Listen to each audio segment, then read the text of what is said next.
Breaking news చూస్తున్నా. మాజీ MLA జగ్గారెడ్డిపై case నమోదు చేశారు పోలీసులు. సదాశివపేటలో జగ్గారెడ్డి డబ్బులు పంచుతున్నారని ఫిర్యాదు నేపథ్యంలో కేసు నమోదు చేశారు.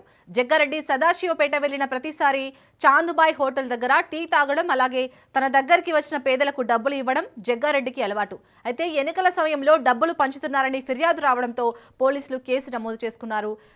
దీనిపై మరిన్ని డీటెయిల్స్ ని మా ప్రతినిధి రాజు అందిస్తారు. రాజు,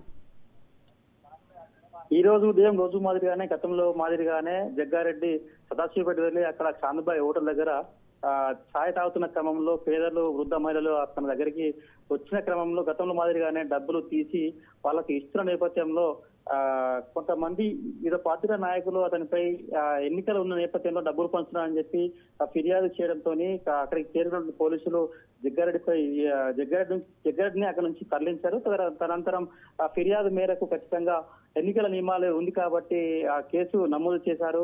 ఇదంతా కూడా ప్రతిపక్ష పార్టీల కుట్రగా భావిస్తున్నారు కాంగ్రెస్ నాయకులు. అటు వృద్ధ మహిళలు, వితంతు మహిళలు, తర్వాత పేదలు అందరూ కూడా మాకు జగ్గారెడ్డి దగ్గరికి వచ్చినప్పుడల్లా గతంలో మాదిరిగానే డబ్బులు ఇస్తున్నారు, కానీ ఇది ఎలక్షన్ల కోసం ఇచ్చే డబ్బులు కాదు, కానీ దానిపై కక్షపూరితంగానే ఈ రోజు డబ్బులు ఇస్తున్న ఎరచూపి డబ్బులు ఇచ్చిన పరిస్థితిని చూసి అతని మీద కేసు చేయించడం అయితే ఖచ్చితంగా కుట్రే అని చెప్పి అటు వృద్ధ మహిళలు, తర్వాత పేదలు ఆవేదన వ్యక్తం చేస్తున్నారు.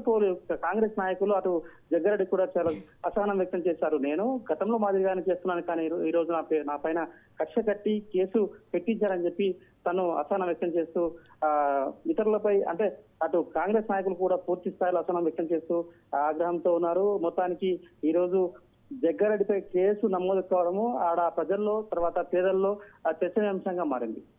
Right, thank you Raju.